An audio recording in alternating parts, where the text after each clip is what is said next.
C'est les vacances en Bretagne et si nous passions quelques moments ensemble à Plestin-les-Grèves.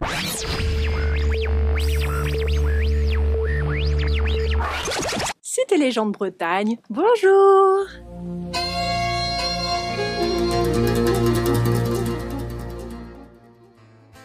En premier, on va concilier deux plaisirs, balader le chien et découvrir un lieu insolite, le Grand Rocher de Plestin-les-Grèves. C'est un lieu baigné de légendes et autorisé à la promenade avec nos amis à quatre pattes. C'est une promenade plutôt sportive car ça monte et le chemin est escarpé, n'y allez pas en tongs, ne faites pas ça.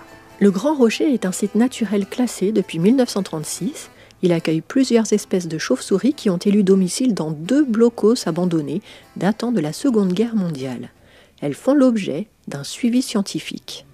On arrive, mon chien et moi, au sommet du Grand Rocher et accrochez-vous.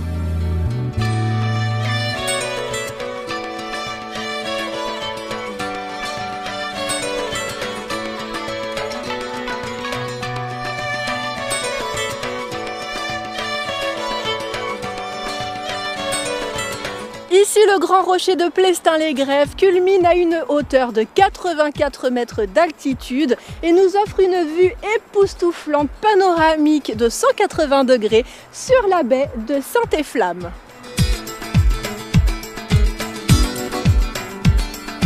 Oh mais qu'est-ce que c'est ça? Mais si, ça là, vous voyez pas? Ça là? C'est la croix de Milieu. Elle se trouve sur une ligne droite qui relie la chapelle Saint-Efflam de Plestin-les-Grèves à l'église de Saint-Michel-en-Grève. On dit que tous les 7 ans, la croix de Milieu se déplace de la taille d'un grain de blé vers l'église de Saint-Michel-en-Grève. Lorsque la croix aura atteint l'église de Saint-Michel, ce sera alors la fin du monde. La plage de Saint-Efflam en contrebas du rocher accueille aujourd'hui un grand événement, une course de chevaux. Regarde, tu vois les chevaux d'ici ? Galope sur l'eau quoi. On regarde la course de loin parce que nous, ce qui nous intéresse, c'est plutôt de prendre un bon goûter et d'aller creuser dans le sable. La ville propose une bibliothèque de plage et le principe est simple. Vous prenez un livre pour le lire sur le sable ou en terrasse, puis vous le reposez avant de partir. Moi je trouve ça génial. Bon appétit mon cœur. Toi aussi maman. Allez.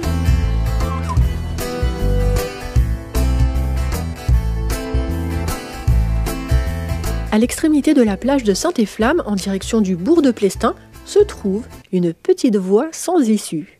Prenez-la. En marchant quelques mètres, vous arriverez à la fontaine Saint-Efflam et sa chapelle.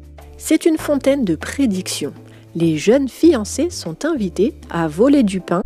Voler du pain? Bravo, c'est pas très catholique ça. Voler, c'est pas bien. Bref, les fiancés jettent dans la fontaine 3 morceaux de pain volés. Si les 2 morceaux de pain représentant les fiancés se rejoignent sans que le 3e ne vienne les séparer, alors l'union sera heureuse. L'histoire ne dit pas ce qu'il se passe si le 3e bout de pain vient mettre le bazar dans les préparatifs du mariage. Allez, nous prenons la voiture et remontons les côtes. On se gare peu après la plage des Curés pour nous balader sur le GR34 jusqu'à un site historique exceptionnel, les thermes gallo-romains. Alors non, la Bretagne n'a pas résisté à la conquête romaine. Je vous informe que la marmite de potions magiques n'a malheureusement pas existé. Ou du moins, elle n'a pas servi à défendre la Bretagne face aux assauts romains. Les Romains ont donc élu domicile ici et stratégiquement les lieux avaient une grande importance pour eux car la côte nord de la région était en lien avec les côtes anglaises. On a retrouvé dans la région nombre de cimetières, dont un au Grand Rocher, comme je vous disais tout à l'heure, de temples romains et autres vestiges comme ces thermes très bien conservés. Ils datent de 2 millénaires quand même.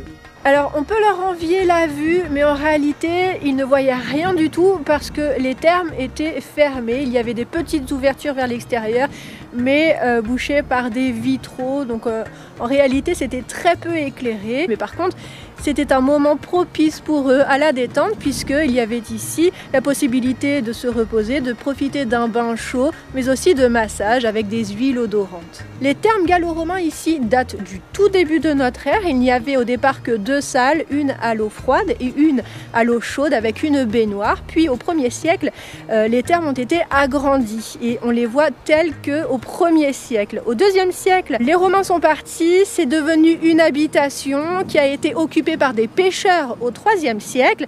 Et puis dans le courant du IVe siècle, ça a été abandonné, puis recouvert par le sable, les dunes, les champs et redécouvert très récemment. Il est temps pour nous d'aller faire un petit tour au centre-ville. Tous les mardis, à partir de 17 h, un marché nocturne vous est proposé avec des animations. Beaucoup d'artisans, d'artistes et de commerçants du coin vous invitent à découvrir leur savoir-faire, souvent typiquement local. De la couture, de la gravure, des caramels au beurre salé dans des goûts improbables. Au marché nocturne de Plestin, il y a des tables et des bancs partout qui invitent à un repas géant très convivial et des stands de cuisine nous baignent dans des odeurs qui commencent à tirailler nos ventres. Avec mon garçon, nous sommes attirés par l'un d'entre eux. Qu'est-ce que vous cuisinez dans ces grosses marmites? Pommes de terre au lard, saucisse. On met les oignons, l'ail, le cidre, le lard. Ah, il y a du cidre dedans? Oui, c'est local, ouais. Bon, on peut dire que c'est un plat breton. Oui, parce que c'est cuisiné au beurre. Ah, bah oui, ça change tout. Et au cidre? Et au cidre. Les musiciens nous emmènent en voyage. Et puis, on a même rencontré un forgeron qui travaille à l'ancienne. Vous connaissez cet Automatix, le forgeron du village d'Astérix? Bah nous, on l'a rencontré en vrai, et il est très sympa. Et puis à côté, nous rencontrons un autre type de stand. Bonjour, qui êtes-vous? Bonjour, je suis Tess Denise, médiatrice au Sage Léon Trégor. Qu'est-ce que vous proposez comme marchandises? Alors je suis ici pour informer les usagers justement qui sont sur le littoral, notamment à Plestin-les-Grèves mais aussi aux alentours, des problématiques en fait qui sont en lien avec les pollutions microbiologiques sur le territoire. Ce sont toutes les pollutions qui sont liées aux bactéries, aux virus et aux parasites qui arrivent dans les eaux littorales. Est-ce que c'est les algues vertes, les fameuses? Alors, c'est pas en lien avec les algues vertes, non, parce que les algues vertes, elles sont plutôt en lien avec les nitrates. Et moi, je parle vraiment des bactéries et des parasites et des virus. C'est vraiment deux types de pollutions qui sont différentes. Et quelles informations vous nous délivrez? Est-ce qu'il y a quelque chose qu'on peut faire, nous, en tant qu'habitants ou touristes? Oui, alors justement, mon stand, il est lié à ça, aux petits gestes que tout à chacun peut réaliser, notamment les promeneurs qui sont avec leurs chiens sur les plages. Alors, il faut savoir que de juin à septembre, les plages, elles sont interdites aux chiens et aux chevaux à cause justement de ces soucis de pollution, puisque en fait, les déjections animales contiennent des bactéries, les Escherichia coli. Les quoi? Les Escherichia coli. E. coli. Et peuvent provoquer justement des fermetures de plages ponctuelles à la suite de grosses pollutions et de fortes pluies. Qu'est-ce qu'on peut faire, mis à part le chien? Alors, au-delà des chiens sur les plages, il y a aussi les plaisanciers et les camping-caristes qui ont un rôle à jouer, ce qu'on appelle les eaux noires des camping-caristes et des plaisanciers, donc c'est les déjections de ces derniers. Et en fait, il y a des endroits précis où ils peuvent aller vidanger, plutôt que de vidanger directement dans la mer ou de vidanger directement sur la route. Nous, notre logique, elle n'est pas communale, elle est hydrographique. Donc ça veut dire qu'on va parcourir un territoire selon en fait les cours d'eau et où est-ce que vont se jeter les cours d'eau. Vous dépendez de qui? Qui vous paye? Moi je suis payée par l'agence de l'eau et aussi un petit peu par le pays de Morlaix. C'est des financements publics en fait. Il y a des financements européens aussi, je suis payée par les fonds européens pour la mer. D'accord, donc l'Europe ça sert à quelque chose? Oui, voilà. Ils financent des projets innovants sur le territoire et du coup notamment des projets en lien avec l'environnement. Et qui œuvrent pour l'environnement et l'écologie. Voilà, exactement. Allez, on va chercher une barquette de patates au lard et on s'installe à la grande table et populaire du marché de Plestin-les-Grèves.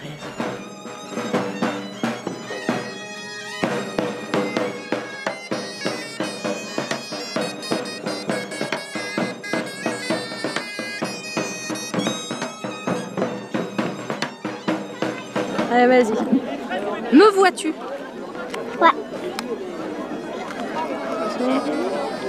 Elle va nous goûter ce plat. Alors c'est bon? C'est très bon. Est-ce que tu en veux? Oui, je veux bien goûter moi. Goûtons ça.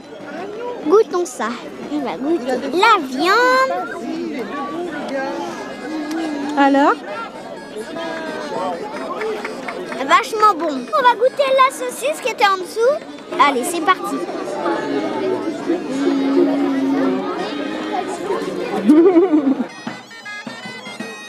Comment faire manger un enfant? Lui donner des patates au lard. La méthode bretonne.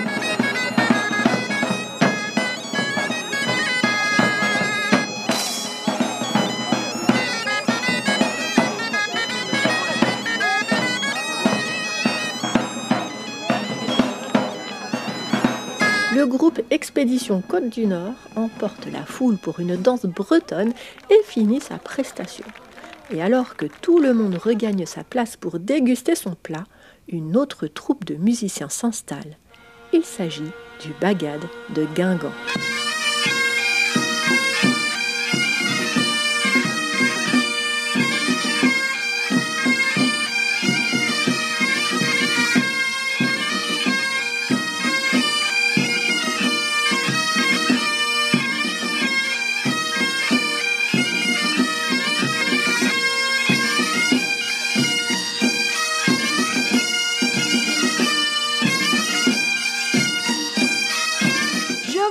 Merci d'avoir suivi cette vidéo. N'oubliez pas le commentaire, le like, le partage, l'abonnement. Ça permet ma visibilité sur YouTube et puis moi ça m'encourage, ça me fait plaisir. Je vous retrouve la semaine prochaine pour de nouvelles aventures bretonnes et en attendant je vous dis Genavoar Véchar.